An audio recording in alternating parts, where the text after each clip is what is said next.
తీతుకు వ్రాసిన పత్రిక 2వ అధ్యాయము. నీవు హితబోధకు అనుకూలమైన సంగతులను బోధించుము. ఎలాగనగా వృద్ధులు, మితానుభవం గలవారును, మాన్యులను, స్వస్థబుద్ధి గలవారును, విశ్వాస ప్రేమ సహనముల యందు లోపము లేనివారనై ఉండవలెననియు, అలాగనే వృద్ధ స్త్రీలు కొండెకత్తలను మిగుల మద్యపానసక్తులనై ఎండక ప్రవర్తన యందు భయభక్తులు గలవారై ఉండవలననియు, దేవుని వాక్యము దూషింపబడకుండునట్లు యవన స్త్రీలు తమ భర్తలకు లోబడియుండి తమ భర్తలను శిశువులను ప్రేమించువారును, స్వస్థబుద్ధి గలవారును, పవిత్రులను, ఇంట ఉండి పని చేసుకుని వారును, మంచివారునై ఉండవలనని బుద్ధి చెప్పుచు మంచి ఉపదేశము చేయువారునై ఉండవలననియు బోధించుము. అటువలనే స్వస్థబుద్ధి గలవారై ఉండవలనని యవన పురుషులను హెచ్చరించుము.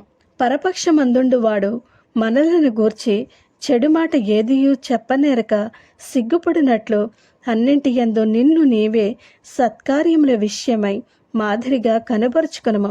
నీ ఉపదేశము మోసము లేనిదిగాను, మాన్యమైనదిగాను, నిరాక్షేపమైన హితవాక్యముతో కూడినదిగాను ఉండవలెను.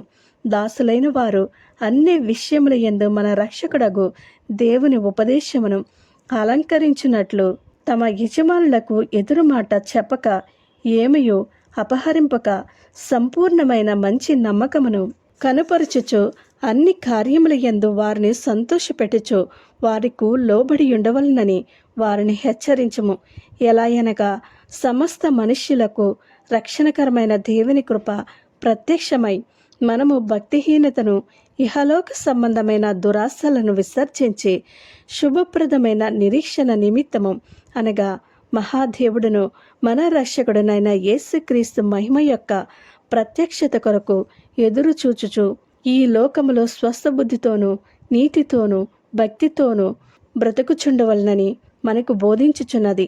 ఆయన సమస్తమైన దుర్నీతి నుండి మనలను విమోచించి సత్క్రియల యందు ఆసక్తి గల ప్రజలను తన కోసరము పవిత్రపరుచుకుని తన సొత్తుగా చేసుకున్నటకు తన్ను తానే మన కొరకు అర్పించుకునేను. వీటిని గూర్చి బోధించుచు హెచ్చరించుచు సంపూర్ణాధికారముతో దుర్బోధను ఖండించుచూ నుండుము.